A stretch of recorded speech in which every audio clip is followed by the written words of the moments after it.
There are moments in life when the soul stands at a fork in the road. Not a fork you can see on a map, not a decision you can write down on paper and reason through with a clear head and a steady hand. This kind of fork is older than maps, older than reason.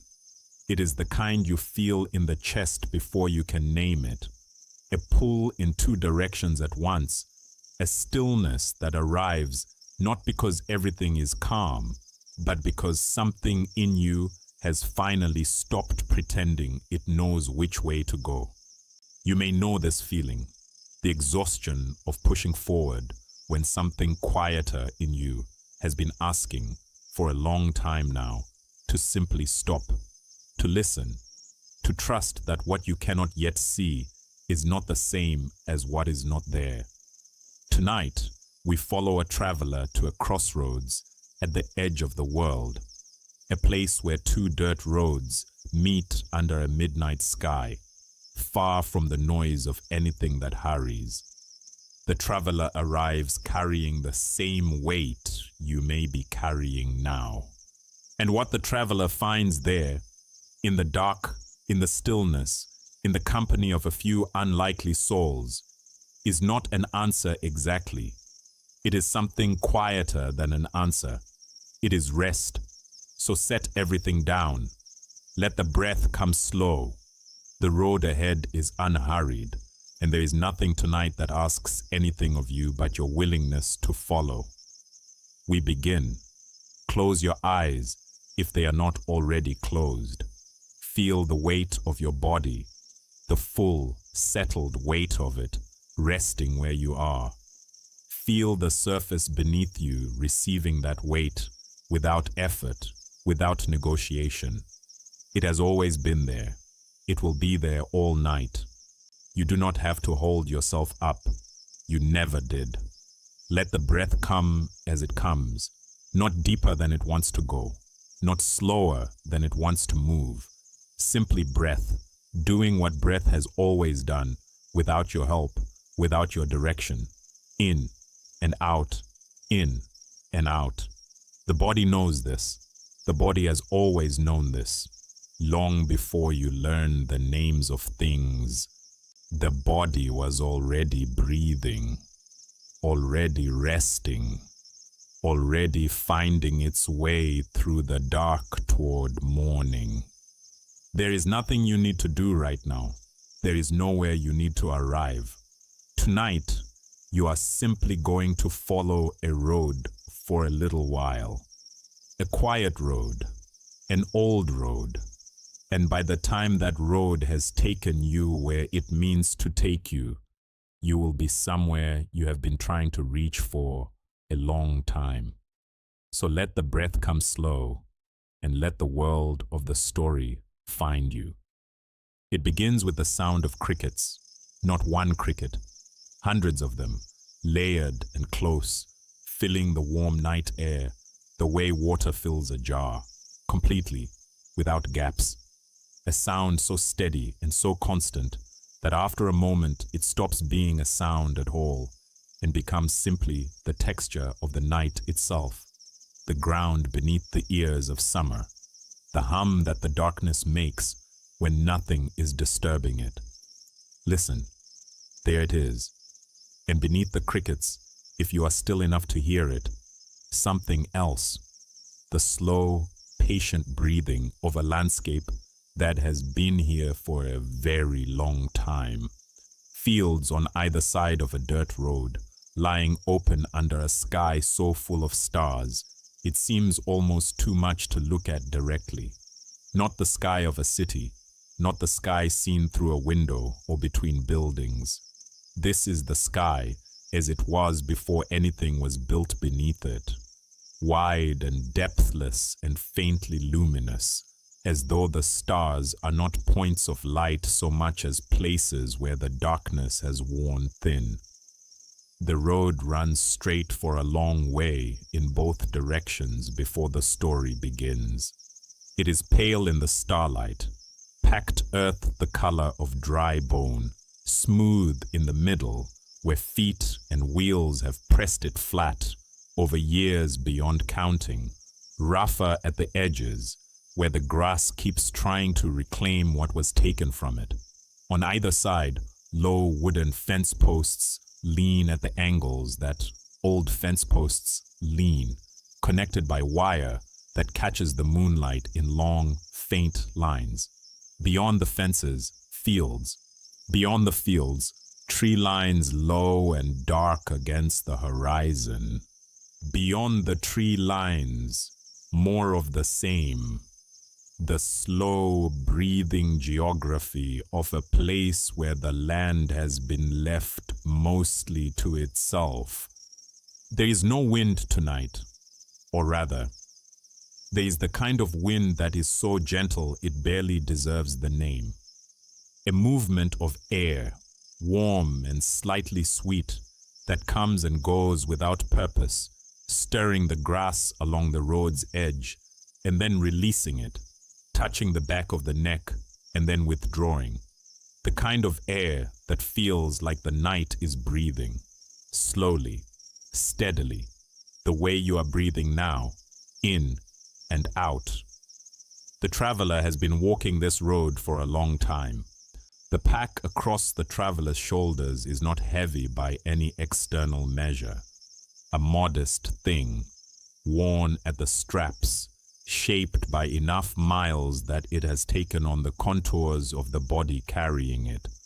But somewhere along the way, the traveler stopped noticing it, the way you stop noticing a sound that has been going on long enough.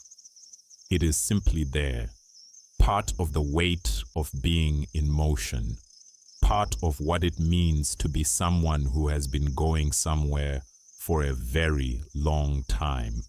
How long exactly does not matter and is not something the traveler is keeping track of anymore. What matters is the particular quality of tiredness that has settled into the legs, the shoulders, the space behind the eyes. Not the sharp tiredness of a single hard day, but the deep, accumulated tiredness of many days spent moving with great effort in a direction that felt necessary without quite feeling right. The tiredness of someone who has been trying very hard for a very long time and who has only recently begun to wonder whether trying this hard is the same thing as going the right way. The traveler walks, one foot and then the other, on the pale packed earth. The crickets hold their steady note. The stars hold their positions without effort. The warm air moves through the grass and stills again. And then, not dramatically, not with any particular announcement, the road ends its long straightness and becomes two roads. The traveler stops. It is a simple junction, marked by nothing more than a wooden post at the center of the split, leaning slightly to one side, its top worn smooth by weather and perhaps by the hands of travelers who have stopped here before, reaching out without thinking to touch something solid. The two roads diverge at an angle that is not quite equal.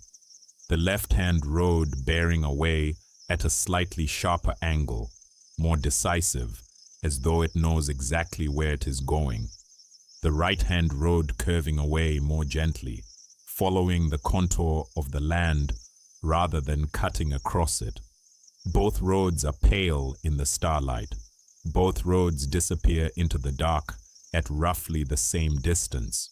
The traveler stands at the post and looks down one road and then the other and feels in the chest the particular sensation of a choice that cannot be reasoned through. Not because it is irrational, but because both possibilities are real, and the part of the traveler that knows how to reason has been working on this question for longer than it can sustain, and has arrived, again, at the same place it always arrives. The same unresolvable weight, the same unreadable dark, The same two roads going somewhere the traveler cannot yet see. The night is very quiet. The night is very large. And then the traveler notices something that was not noticed before. There is someone at the crossroads, not someone who arrived recently. That is the first thing the traveler understands, before understanding anything else about the figure at the junction. There is no sense of another person having walked up from somewhere and sat down. There is only the feeling, immediate and oddly certain, that this man has been here the way the post has been here, the way the roads themselves have been here. Part of the place, continuous with it. He is old, not frail old, settled old. The kind of old that has stopped being a condition and become simply a quality of presence. The way certain trees are old, the way certain stones along a riverbed are old. He sits on an overturned crate a few feet from the post, his back not quite straight and not quite bent, his hands resting on something in his lap that the traveler cannot yet make out in the dark. His hat is pulled low. His boots are the boots of someone who has walked a great many roads and stopped worrying about the boots a long time ago. He does not look up when the traveler arrives. He does not startle. He does not shift or adjust or acknowledge the arrival in any way that suggests it is an interruption. He simply continues doing what he was doing. And what he was doing, the traveler now realizes, is playing a harmonica, so quietly that the traveler had not separated it from the night sounds until this moment, had heard it somewhere beneath the crickets and the soft movement of the air as simply part of the texture of the place, a low, unhurried phrase of notes, barely voiced, as though the man is playing for himself or for no one, or for the night itself, which does not require volume to listen. The traveler stands very still. The music continues. 3 or 4 notes. A pause. The same notes again, slightly different this time. Slightly more searching. The way a question sounds when you have been sitting with it long enough that it no longer distresses you. The harmonica rests against his lips and then comes away and then returns. The man's eyes, beneath the brim of the hat, seem to be directed at the middle distance, not at either road, not at the post, not at the traveler, at something that is not quite here and not quite elsewhere. And then the traveler notices the dog. It is lying beside the man's left boot, a mutt of no distinguishable lineage, the kind of dog that is simply a dog, black and gray in equal measure, with ears that can't quite decide whether they want to stand up or fold over, and have settled on a compromise that satisfies neither intention. It is lying with its chin on its front paws, which is how it was lying before the traveler arrived, and it has not moved from that position. But its eyes are open, and its eyes are on the traveler, not with alarm, not with the particular attention of a dog that has decided something requires its intervention. With curiosity, simply, the frank and unhurried curiosity of an animal that finds the world interesting without finding it threatening. It watches the traveler the way the traveler might watch a cloud moving slowly across a familiar sky, present to it, interested in it, not moved by it to do anything at all. The traveler looks at the dog. The dog looks at the traveler. Something in this exchange, the steadiness of the animal's gaze, the complete absence of judgment in it, the simple fact of being seen by something that wants nothing, loosens a small, tight place somewhere in the traveler's chest.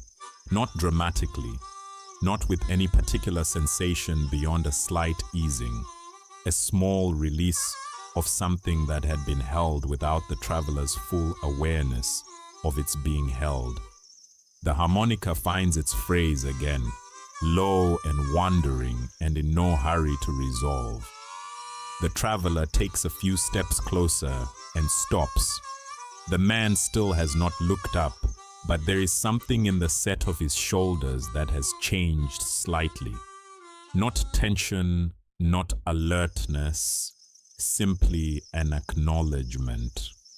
The way a room acknowledges when someone enters it. The harmonica does not pause. Didn't mean to disturb you, the traveler says.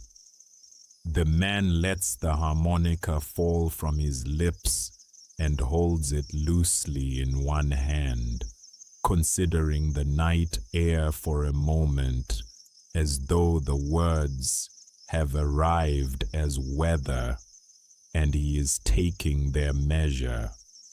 You didn't, he says. His voice is the voice of someone who does not waste it, low and unhurried, and carrying the particular quality of a voice that has said a great many things over a great many years and has learned somewhere along the way that most of those things could have been said quieter and fewer of them needed to be said at all. The dog's tail moves once against the dirt, not a wag exactly, more like an acknowledgement. Then it stills again. The traveler looks at the two roads, looks back at the man. There is something about his presence at this junction, the complete ease of it, the sense that he has been here through many nights and expects to be here through many more. That makes the traveler feel in some way that can't quite be explained, that asking him which road to take would be the wrong kind of question. Like asking a river which way it prefers to run. You come here often? The traveler asks instead. The man considers this with the same unhurried attention he seems to give everything. Often enough, he says. He brings the harmonica back to his lips and plays a few notes. Different ones this time, lower, the kind of notes that don't ask anything of the listener. The dog shifts its chin from one paw to the other without opening its eyes. The traveler watches this and feels something it takes a moment to name. Ease. Not the traveler's own ease, not yet, but the ease of the man, which is real and present and not performed, and which has the quality of all real things. It exists whether or not it is observed, and in existing without requiring observation, it quietly demonstrates something.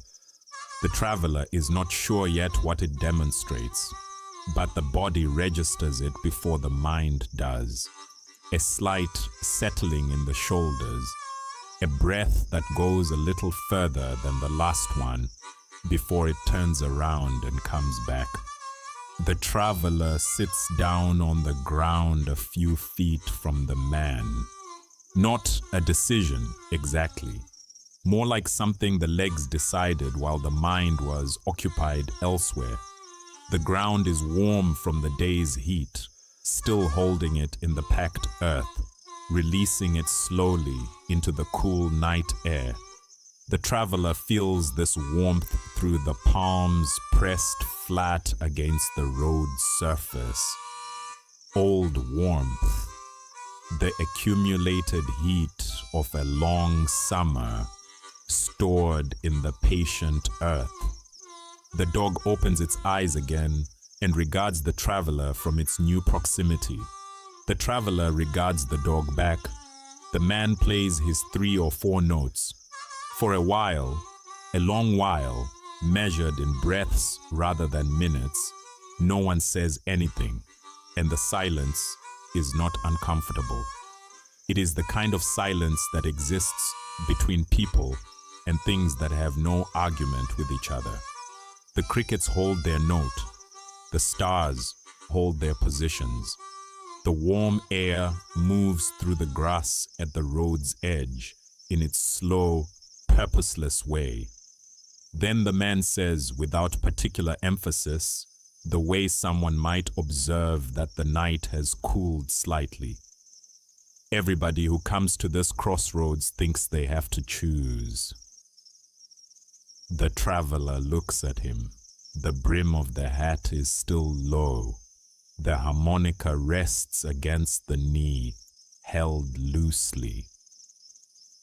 "Don't they?" the traveler asks. The man is quiet for a moment, not considering whether to answer. The traveler has the sense he will answer in the same way he does everything, which is at his own pace and not before.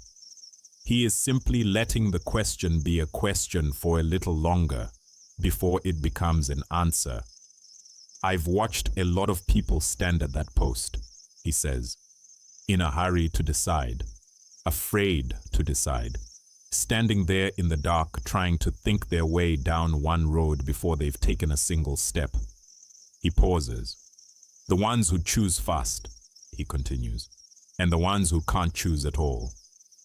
Another pause, this one longer, filled by the harmonica finding a single low note and releasing it. They both leave the same way. The traveler waits. "What way is that?" the traveler asks. The man tilts his head very slightly, not toward either road, but upward, toward the enormous sky above the crossroads. Then he smiles. The traveler can see only part of the smile beneath the hat brim, but it is there, unhurried, faintly lit by something that is not quite amusement and not quite wisdom, but is perhaps what happens when wisdom has been lived with long enough that it no longer needs to announce itself. He brings the harmonica to his lips, plays. The dog's tail moves once against the dirt and stills. The traveler sits with the unanswered question and finds, to some surprise, that sitting with it is not as uncomfortable as expected. The question has not gone away. The two roads have not gone away. The choice that cannot be reasoned through has not resolved itself into clarity. But something in the air at this crossroads, something in the man's unhurried presence, in the dog's frank and uncomplicated gaze, in the low wandering notes of the harmonica finding their phrase and losing it and finding it again, has taken the urgency out of the question, has separated the question from the fear that has been wrapped around it for so long. The traveler had stopped noticing where one ended and the other began. The night breathes. The crossroads holds its quiet. And after a while, without quite deciding to, the traveler looks down the left-hand road. The road disappears into the dark at the same distance it always has, telling nothing, promising nothing, simply going where it goes with the patient indifference of all roads. The traveler looks for a long time, then looks back. The old man is watching the stars. The dog is watching the traveler. The harmonica rests against the man's knee, silent now, its work for the moment done. The traveler rises slowly, the legs finding the standing again, the pack settling back into its familiar place across the shoulders, and takes the first few steps down the left-hand road. The gravel at the road's edge crunches softly underfoot, then gives way to the packed earth again, smooth and pale in the starlight. The traveler does not look back, but the sense of the crossroads remains, behind and around, and somehow also ahead. The way certain places follow you, not because they are following you, but because they have become, briefly, part of what you are carrying. The man's voice comes once more from the junction, low and unhurried, not raised to carry. Road'll show you what it is. The traveler walks on. Behind, barely audible, the harmonica finds its phrase again. 3 or 4 notes, searching, patient, in no hurry to arrive anywhere at all.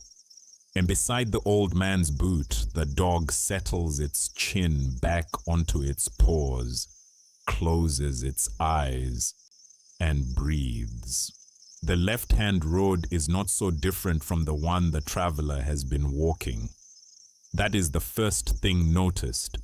Not a dramatic difference in the landscape, not a sudden change in the quality of the air or the feel of the ground underfoot. The same packed earth, the same fence posts leaning at their patient angles on either side, the same stars overhead, the same crickets holding their steady note in the grass. If anything, the left-hand road is slightly more worn than the one that led to the crossroads. The center of it pressed a little flatter, a little smoother, as though more feet have traveled it over more years, as though it is a road that people have not hesitated to choose. The traveler walks, one foot and then the other.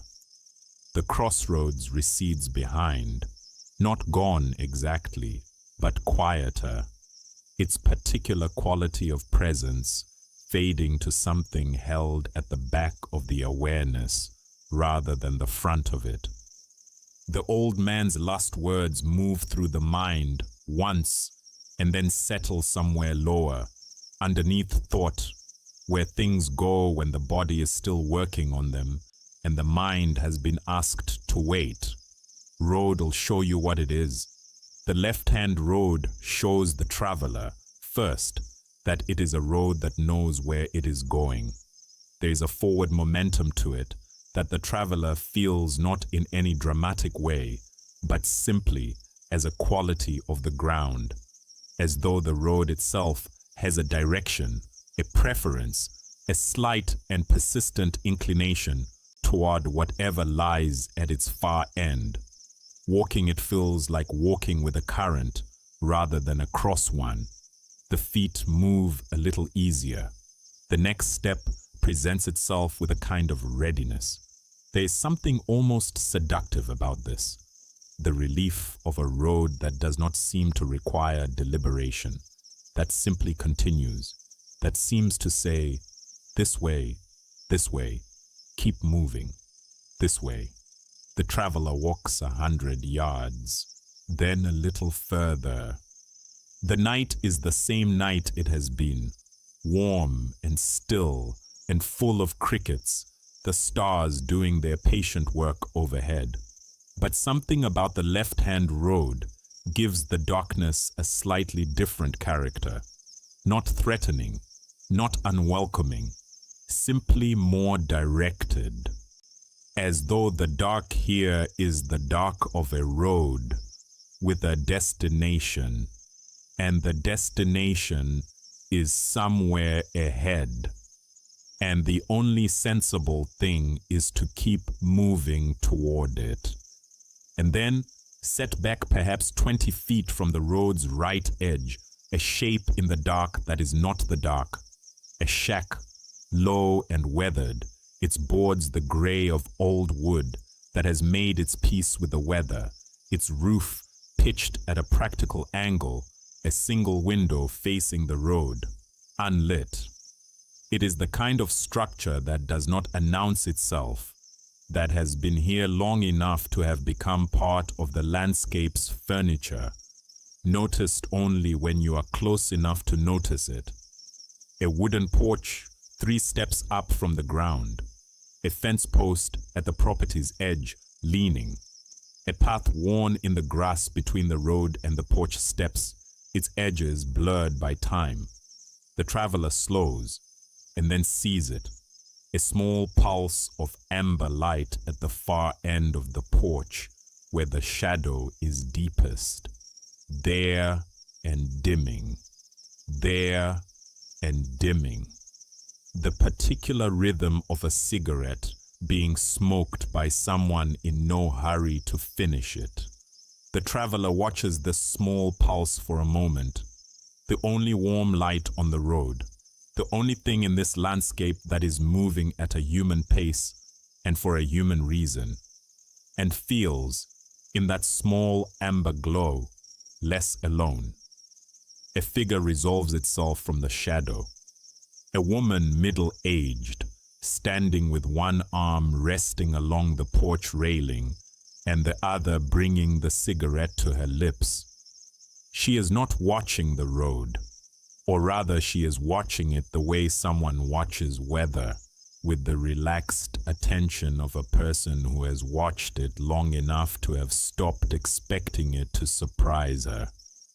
She's wearing the clothes of someone who has been inside and came out without thinking about it. Practical, comfortable, not assembled for anyone's benefit.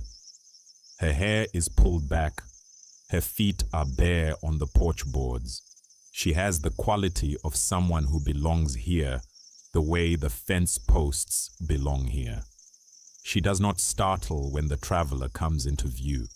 She takes a slow pull from the cigarette, exhales, and says, not loudly, not as a greeting exactly, more as a continuation of something she was already thinking. You come from the crossroads. It is not a question. The traveler stops at the edge of the road, a few feet from the property's fence post. I did, the traveler says. The woman nods slowly, as though this confirms something she had already accounted for.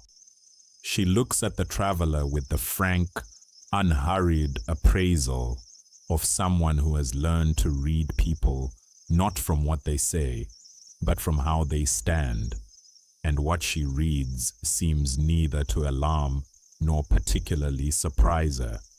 She takes another pull from the cigarette. Standing there in the dark, she says, looking one way and then the other. Yes, the traveler says. I know that look, she says. She says it without judgment, the way someone acknowledges a kind of weather they have seen before and have their own relationship with. Not pity, not condescension, simply recognition, offered plainly, the way plain things are offered by people who have stopped needing to dress them up. The traveler looks at her and feels, standing at the edge of her small fence in the dark of the left-hand road, that she is someone who has been at the crossroads herself, that whatever she chose or did not choose, she has been living with it long enough that the choosing is no longer the interesting part. You live out here alone? The traveler asks. Long time now, she says. She finishes the cigarette, stubs it against the porch railing with the practiced ease of someone who has done this 10,000 times, and drops the end into a tin that sits on the railing for exactly this purpose. Then she is quiet for a moment, looking at the road, at the particular stretch of it that lies ahead of where the traveler is standing, the part that continues on into the dark beyond the shack, beyond the reach of anything that can be seen from here. You walking this road tonight? She asks. I don't know yet, the traveler says. She considers this. Then she turns and goes inside, the screen door making its particular sound, wood and spring, and the soft slap of it settling back into its frame. And the traveler stands at the fence post in the dark, listening to the sounds of the house at night.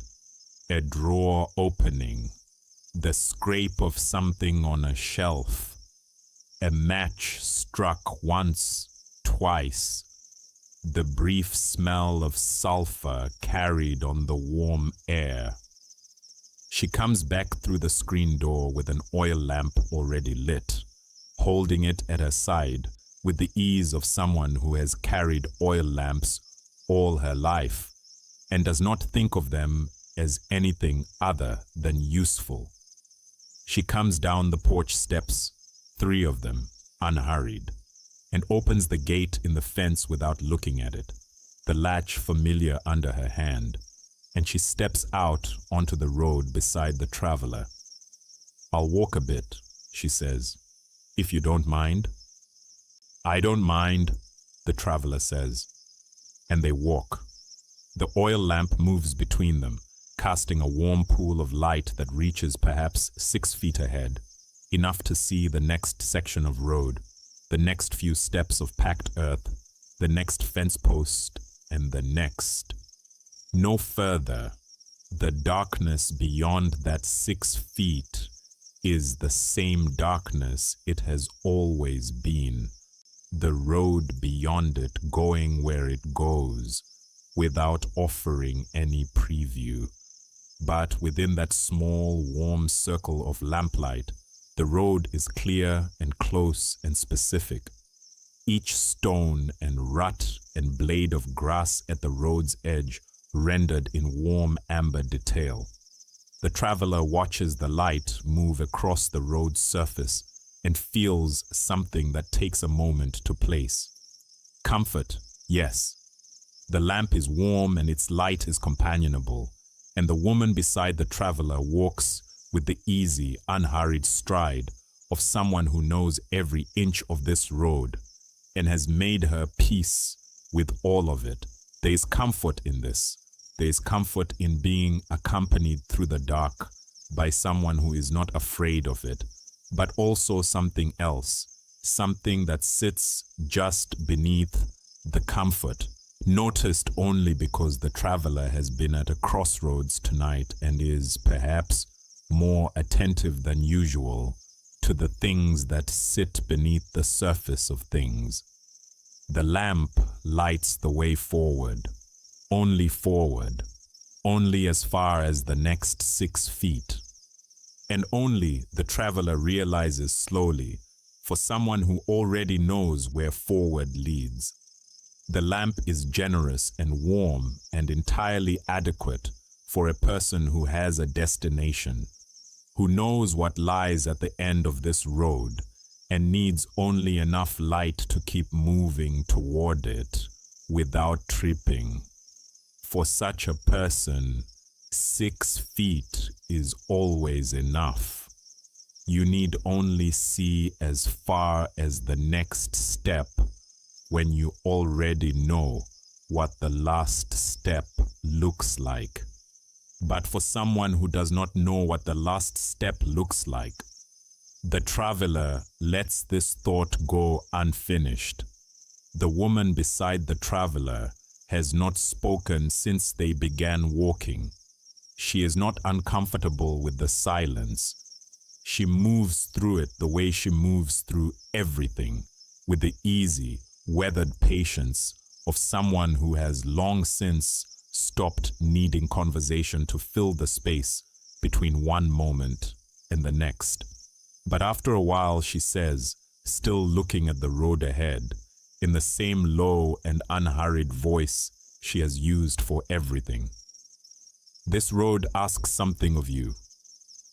The traveler looks at her. "What does it ask?" the traveler says. She's quiet for a moment, choosing the words with the same care she seems to give everything, not laboring over them, simply waiting for the right ones to present themselves.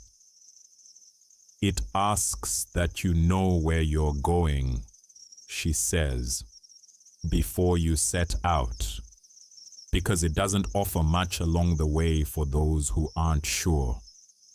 She says this without any particular weight, the way someone describes the terms of an arrangement they entered into long ago and have no complaint with. Not a warning, not a discouragement, simply the nature of the road offered plainly by someone who knows it well. The traveler walks beside her and feels the truth of this in the body. Not as a judgment, but as an observation, the way you feel the truth of weather by standing in it rather than reading about it. The left-hand road is a good road. It is a road that rewards certainty, that accommodates purpose, that will carry a person a very long way if that person knows what they are being carried toward. It is not a road that has done anything wrong. It is simply not a road that was built for someone who is still listening. They walk in silence for another minute. The lamp's warm circle moves with them, illuminating 6 feet of road at a time. No more. The crickets continue. The stars continue. Somewhere ahead, the road bends slightly and disappears.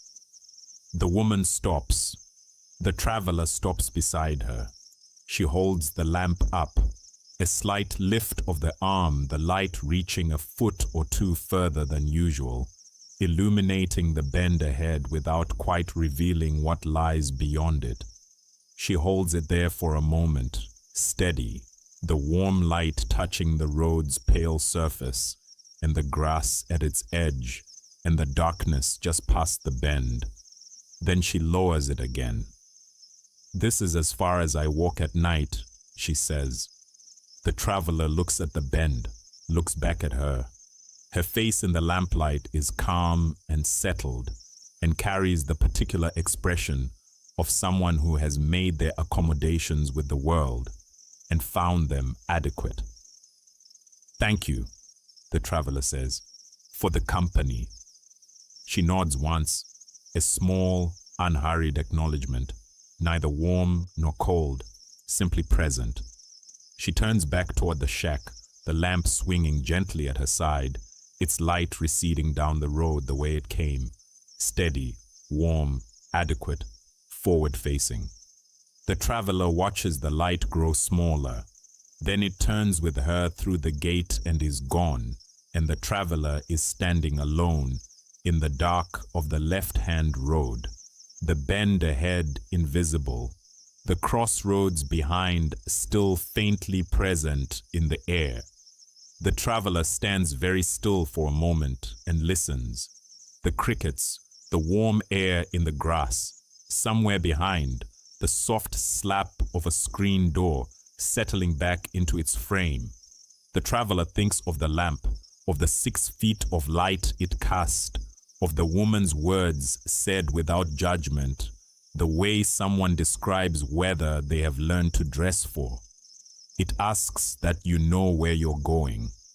The traveler turns back, not in defeat, not with any particular feeling of having made a decision, more like someone who has looked at a thing long enough to understand its nature and is now simply moving in the direction that understanding suggests.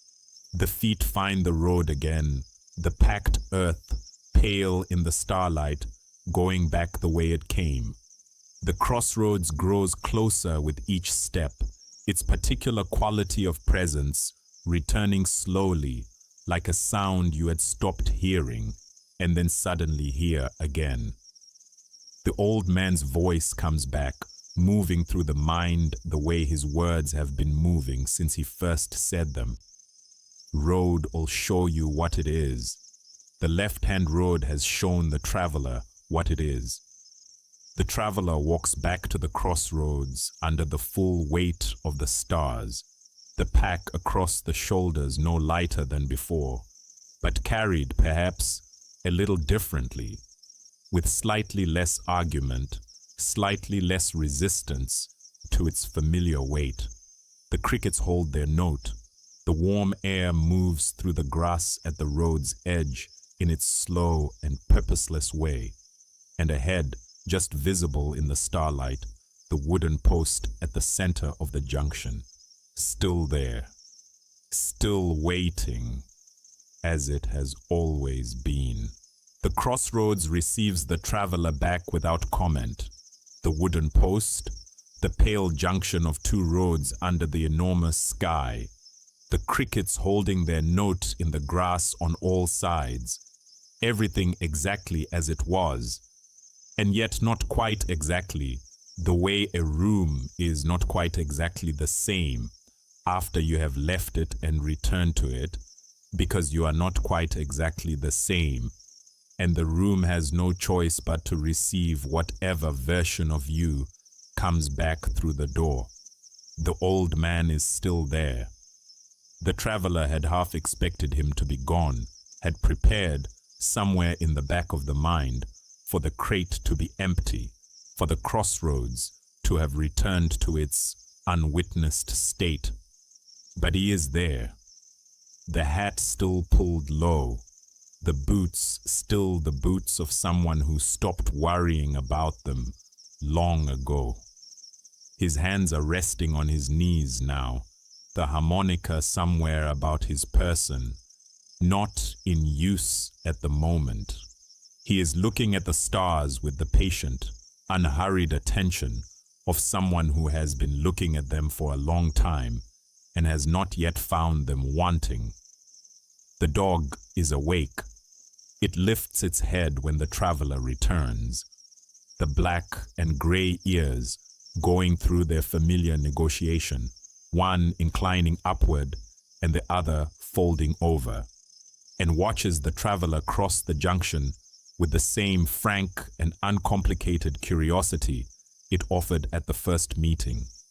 No judgment about where the traveler has been, no opinion about the return, simply the dog's steady gaze, present and interested, and entirely without agenda. The traveler meets the dog's eyes for a moment. Something in the chest eases slightly. The old man does not turn his head, but something in his stillness shifts in the way it shifted before, the room acknowledging the person entering it.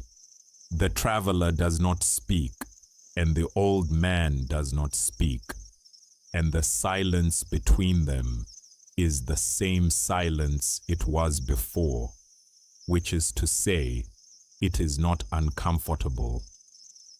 The traveler stands at the post for a moment, looking down the right-hand road. It curves away from the junction more gently than the left-hand road, following the land's own contour rather than imposing a direction upon it, bending with the slight rise and fall of the ground rather than cutting across it. In the starlight, it looks, if anything, a little less certain of itself than the left-hand road, a little less worn. The grass at its edges grows a little closer to the center. It is a road that has been traveled, but perhaps more selectively, by fewer people, or by the same people returning again and again, rather than a continuous stream moving through. The traveler takes the first step, then another. The right-hand road feels different underfoot in a way that is difficult to name precisely. Not softer. The packed earth is the same packed earth. Not quieter. The crickets continue at the same steady pitch. But there is something in the quality of the dark on this road that is different from the dark on the left-hand road. More open, perhaps. Less directed. As though the darkness here is not the darkness of a road going somewhere specific, but the darkness of a night doing what nights do, simply being dark, simply being large, simply holding everything within it, without preference or agenda. The traveler walks, not with the slight forward pull of the left-hand road, but with something more like drift, the easy, unpressured movement of someone who is going somewhere without being hurried toward it. The pack across the shoulders feels, on this road, fractionally lighter, not lighter by any external measure, but carried differently somehow, as though something in the road's quality of unhurried openness has communicated itself upward through the feet and the legs and into the set of the shoulders, and the shoulders have responded by holding their burden with slightly less effort. The traveler notices this and does not entirely trust it. This is the right-hand road, the road of trust and patience, or so the traveler has been telling the story. The road that asks for something the traveler is not sure of, knowing how to give. It would be convenient, the traveler thinks, if this road felt easier. It would be exactly the kind of thing the mind does when it has decided what it wants to find. Makes the finding feel inevitable. Dresses the preferred option in the clothes of revelation. The traveler keeps walking, with this thought held loosely, neither accepted nor dismissed. The road curves, and there, just off the road's right edge, perhaps 50 yards from the crossroads, close enough that the junction is still faintly present behind, far enough that it has receded into the middle distance. A figure, a young person, sitting in the grass on the road's shoulder, shoes off, back resting against a fence post in the relaxed and unself-conscious way of someone who has found a comfortable position and sees no reason to change it. Looking up, not at anything in particular, not tracking a star or studying the sky with any apparent purpose, simply looking up the way you look at something that is worth looking at and that you are in no hurry to stop looking at. There is no fire, no lamp, no book or instrument or object of any kind. Just the person and the grass and the fence post and the sky and the particular quality of attention with which the young person is giving the sky exactly what the sky requires, which is nothing at all and is also, somehow, everything. The traveler slows. The young person turns their head, not sharply, not with any alarm, simply following the sound of footsteps the way you follow any movement that enters your peripheral awareness when you are relaxed and the night is quiet and there is no reason to be startled by anything.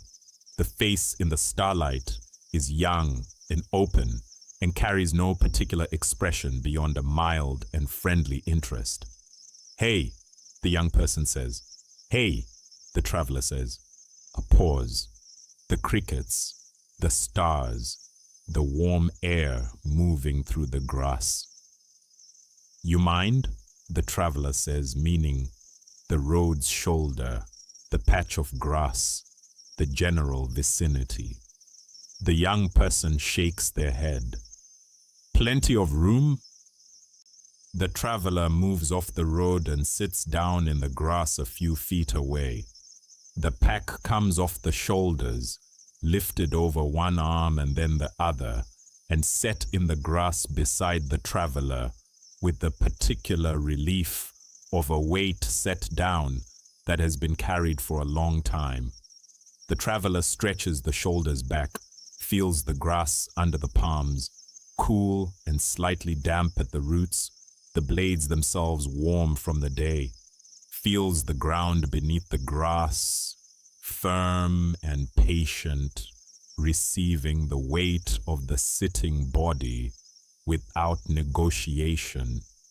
The young person has returned to looking at the sky. The traveler looks at the sky too. It is, and this is the only word for it, enormous. Out here, with no light competing, and the horizon low and open in every direction, the sky is not the backdrop to the world, but the world itself, the land below it, a narrow strip of dark at the bottom of something vast and depthless and strewn with more light than the mind can organize into sense. The traveler has seen this sky, has been under it all night, in fact, but has not until this moment looked at it, has been walking under it with the eyes directed forward and the mind directed at the choice, and has missed entirely what was overhead. The young person says nothing. The traveler says nothing.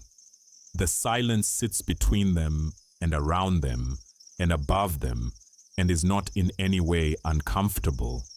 It is the silence of two people who have no argument with each other and no particular need to establish anything, sitting under the same enormous sky and giving it the same quality of uncomplicated attention. After a while, the traveler says, "How long have you been out here?" The young person considers. "A while," they say. "I stopped because I heard something." A pause. "Wanted to listen." "What did you hear?" the traveler asks. The young person is quiet for a moment, not with the air of someone choosing what to reveal, but with the air of someone genuinely considering a question that deserves consideration. "I'm not sure yet," they say. Something in the air, maybe. Something in the way the night sounds different out here than it does closer in. Another pause. "I haven't figured it out." "Does that bother you?" the traveler asks. The young person seems to find this question interesting, tilts their head slightly, considers it from a new angle. "No," they say simply. And then, "Not really." The traveler sits with this. "Not really," said without performance, without the careful construction of someone demonstrating equanimity. Said the way you say something that is simply true. The way you say it's warm tonight, or that's a bright star, because it is the accurate description of the internal situation, and there is no reason to describe it any other way. The traveler has been carrying for a long time now, longer than tonight, longer than the walk to the crossroads, longer than the deliberation between two roads, a low and persistent anxiety about not knowing, about the space between the question and the answer, about what lives in that space and whether it is safe to remain in it. And this young person sitting in the grass on the shoulder of the right-hand road with their shoes off and their back against a fence post has just described living in exactly that space as something that does not really, bother them. Not because they have resolved it, not because they have found the answer to what they heard, but because they are still listening. The traveler lies back in the grass. It is not a decision. It is what the body does when the body has been given, for the first time in a long time, permission to stop managing itself. The grass receives the weight of the back. The sky opens up above, enormous and unhurried, and strewn with its uncountable lights, and the traveler looks up at it with nothing in particular to think, which is itself so unusual that the mind makes a brief note of it before letting it go. The pack is in the grass nearby. The shoes are still on, but the feet have stopped feeling like feet that are going somewhere and have started feeling like feet that are simply at the end of legs that are resting. The young person is still looking at the sky. The traveler is looking at the sky. Somewhere down the road, the right-hand road, curving away through the dark, there is a sound that has been there for a while, and that the traveler is only now separating from the general texture of the night. Water, moving water Not loud, not insistent. The kind of water that moves at its own pace and in its own direction without requiring anything of the people near it.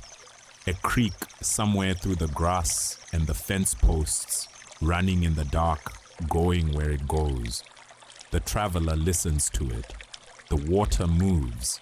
The crickets hold their note. The stars hold their positions without effort. The warm air touches the face and the backs of the hands and the patch of bare skin at the wrist above where the sleeve ends. Something in the traveler's chest, the tight and effortful place that has been running the calculations all night, measuring the two roads against each other, building and dismantling the case for each in turn, begins very slowly to loosen, not to resolve, not to arrive at any conclusion, simply to loosen, the way a fist loosens when the hand has been holding something for too long, and finally, in a moment of inattention, simply lets it go. The traveler notices the breath, in and out, slow and even, the chest rising and falling with the same patient rhythm it has always used, independent of whether the traveler was paying attention to it or not. The breath has been doing this all night, through the deliberation and the walking and the two encounters and the return, without requiring any management, without faltering, without waiting for the crossroads question to be resolved before continuing. The body has been fine all along. The young person shifts slightly, resettling against the fence post, and says, not to the traveler exactly, more to the sky. It's louder now, whatever it is. The traveler listens and hears it, or feels it perhaps, the distinction blurring at the edge of sleep the way all distinctions blur there. Something in the air, as the young person said. Something in the way the night sounds different out here. A quality of presence that is not the old man's presence, and not the woman's lamp, and not the dog's steady gaze, but something larger and less personal and more continuous. The sense of a night that has been doing this for longer than anyone walking under it, holding its roads and its fields and its scattered shacks and its crossroads and its travelers in the same patient dark, untroubled by any of it, complete in itself. The traveler closes their eyes, not sleep, not yet. The awareness is still present, still taking in the grass and the sky and the sound of the water somewhere through the dark. But the awareness has softened at its edges, the way candlelight softens when the candle has been burning for a long time and the room has grown warm. The traveler is here and also beginning gently to be elsewhere, in the way of someone who is no longer gripping the present moment, but simply inhabiting it, which is a different thing entirely. The young person says nothing. The crossroads is quiet. The night has come fully. The deepest hour, the hour that belongs to no particular part of the day, that is as far from yesterday as it is from tomorrow. The presence at the junction, felt since the traveler first arrived, beneath the crickets and the harmonica and the smell of tobacco and the oil lamp's warm circle, feels from here, in the grass on the shoulder of the right-hand road, less like a test and more like a witness. It does not need the traveler to choose. It only needed the traveler to stop. The grass is cool under the shoulders. The sky is enormous and unhurried overhead. The water moves somewhere through the dark, going where it goes. The traveler is still. The traveler does not know when sleep came for the young person, only that at some point, sometime between one breath and the next, sometime in the deep and unhurried middle of the night, the young person's breathing changed, slowed, took on the particular quality of breathing that has stopped being managed and become simply the body's own. The fence post holds them gently. The grass holds them. The night holds them both. The traveler is not asleep, not quite. The awareness is still present but has changed its nature, has become wide and soft rather than narrow and directed. The way water spreads when it is no longer channeled and finds the shape of the ground beneath it. Thoughts arrive and do not stay. The two roads, the old man's smile beneath the hat brim, the amber pulse of the cigarette in the dark, the oil lamp's 6 feet of warm light moving across the packed earth, the dog's steady gaze, the sound of the harmonica finding its phrase and releasing it. All of it moves through and moves on. The traveler is aware of the ground beneath the back, the grass, the sky, the sound of the water. The water. It has been there all night, running somewhere through the dark on the far side of the fence, beyond the dry grass and the wire strung between the leaning posts. The traveler has been hearing it since sitting down in the grass on the shoulder of the right-hand road, and has been letting it be part of the background of the night, one sound among many. The way it is easy to let things be background when you are attending to something that feels more urgent. But the crossroads question is no longer urgent, and in its absence, the water is simply there, present and unhurried and moving, the way it has been moving all night, and all the nights before this one, and all the nights before those. The traveler listens to it for a long time. It is the sound of something going somewhere without effort, without argument, without the need to choose between one direction and another. The traveler rises, slowly, the body finding the standing again with the particular care of a body that has been resting and is not entirely sure it is ready to be done resting. The pack stays in the grass. The traveler moves through the grass to the fence, ducking between two strands of wire, feeling the damp of the long grass against the ankles, and follows the sound of the water through the dark until the ground changes underfoot, becomes softer, yields more, and the water is there. A creek, narrow and unhurried, moving through a shallow channel it has made for itself over years of patient insistence. In the starlight, the water is dark and faintly luminous at once. Dark because it is water at night, luminous because it is moving, and the moving catches the light from above and breaks it into small traveling pieces. The traveler crouches at the water's edge and listens, and then sees it.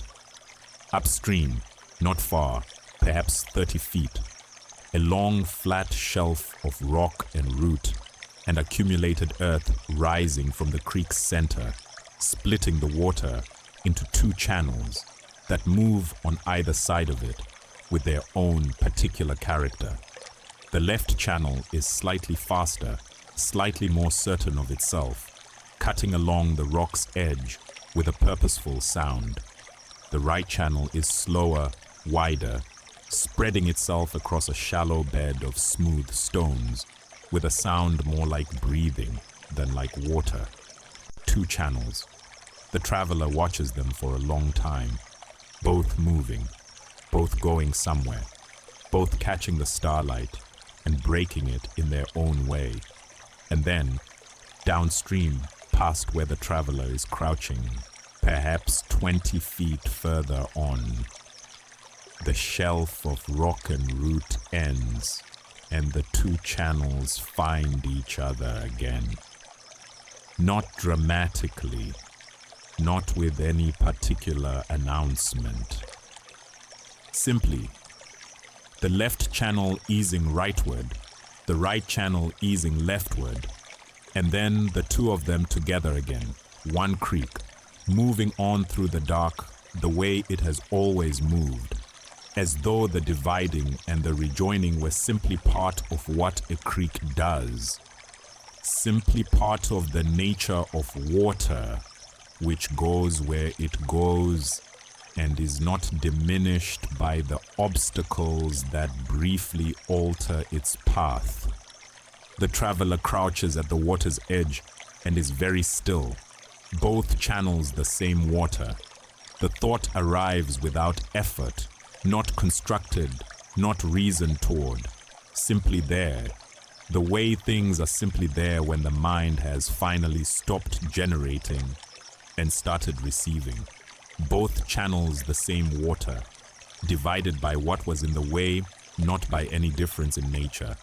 Reunited below as though the dividing never happened, or happened and was simply one of the things that happened, neither a mistake nor a lesson, simply the creek being a creek in the presence of a rock. The traveler thinks of the two roads, thinks of the left-hand road's forward pull, and the woman's lamp, and the 6 feet of warm light moving across the packed earth. Thinks of the right-hand road's gentle curve, and the young person in the grass, and the sound of this water, heard from a distance, patient and unhurried, and feels, not as a thought, but as something lower than thought, something in the body that the body knows before the mind catches up to it, that the roads were never the point, or rather, that the roads were always the point, and the point was never which one to take. The packed earth of the left-hand road, the packed earth of the right-hand road.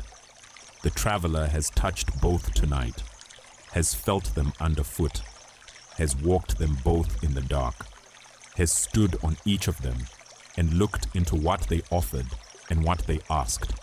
And they were, both of them, the same earth, the same dust, the same patient material, worn by the same weather and the same feet over the same years, going somewhere in the same landscape, under the same stars.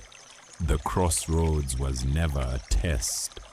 The presence at the junction, the old thing, the aware thing, the thing that inhabited the junction the way certain places are inhabited by what has happened in them over a long time, was never asking the traveler to choose correctly, was only asking the traveler to arrive, to stop, to stand at the post and feel the weight of the question long enough to understand that the question was not the kind that gets answered by choosing. It gets answered by the choosing itself, or by the not choosing, or by the sitting in the grass on the road's shoulder with the shoes off and the back against a fence post and the eyes open to the sky until something in the chest loosens and the breath comes easy and the water in the dark begins to sound like what it has always been. Something moving, something patient, something that divides and rejoins and is not diminished by either. The traveler presses a palm flat against the ground. Cool earth, damp from the water's proximity. The particular texture of ground that has been here long enough to have settled into itself. Not the packed hardness of the road, but the yielding, patient firmness of earth that has not been walked into submission. The traveler presses the palm down and feels it, holds it there, then rises, moves back through the grass, through the fence, to where the pack is waiting in the grass on the road's shoulder. The young person is still asleep against the fence post, breathing slow and even, the face in the starlight, relaxed and open, entirely at rest. The traveler looks at them for a moment, then looks back toward the crossroads. The wooden post is visible from here, pale in the starlight, leaning its slight lean, marking the junction of two roads that go where they go through the dark. The traveler can just make out the shape of the old man on his crate, or the shape of what might be the old man. At this distance, in this light, it is difficult to be certain of anything except that the crossroads is there, and that it is, as it has always been, simply a place where roads meet. The harmonica is not audible from here, but the traveler listens for it anyway, and hears or imagines hearing. The distinction no longer feels important. 3 or 4 notes, low and wandering, in no hurry to arrive anywhere at all. The traveler lies back down in the grass. The sky is the same sky it has been all night, enormous and unhurried, and full of its uncountable lights, holding everything beneath it in the same patient dark.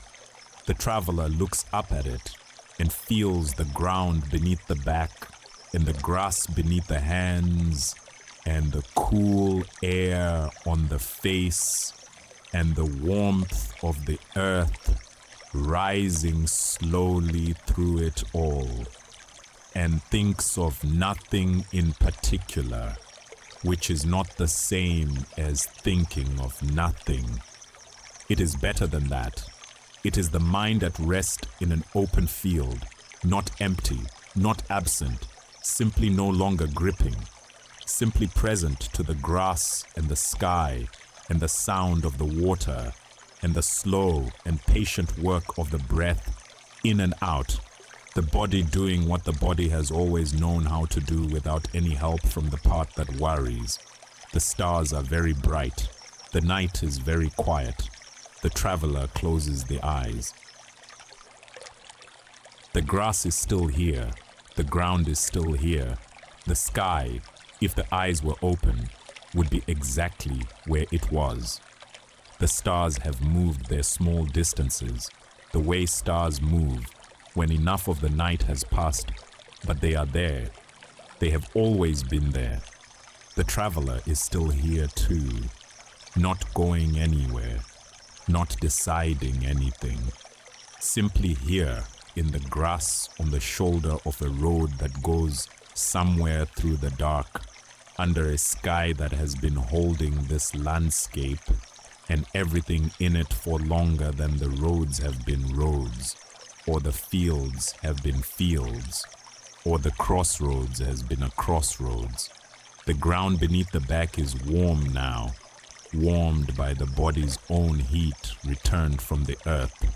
The exchange that happens when a person stays in one place long enough to stop being separate from it. The breath comes slow, even. The chest rises and falls with the patience of something that has never been in a hurry and sees no reason to start. The young person breathes beside the fence post. Somewhere through the dark, the creek moves through its channel and divides around its shelf of rock and root and rejoins below, the way it has always done, the way it will do tomorrow and all the tomorrows after this one, untroubled by the dividing, undiminished by the reuniting. The traveler breathes in and out. The night holds everything. The roads go where they go. The old man, if the old man is still there, if the old man was ever quite what he appeared to be, sits at the junction under the stars with his harmonica and his dog and his patient and unhurried knowledge of what this crossroads has always known, which is that the travelers who come to it are never really choosing between two roads. They are choosing between two ways of moving through the world. And the crossroads knows, has always known, will always know that both ways lead somewhere, that the earth beneath both roads is the same earth, that the dust both roads are made of rose from the same ground and will return to the same ground when the roads are gone and the fields have taken back what was taken from them. Both roads, the same dust. Both roads going somewhere. Both roads held. The breath comes slow. The grass is cool and the ground is warm and the sky is enormous and the night is at its deepest and there is nothing, nothing at all that is asking anything of the traveler right now except this: to be here, to breathe, to rest. Both roads were always the same road. Rest now.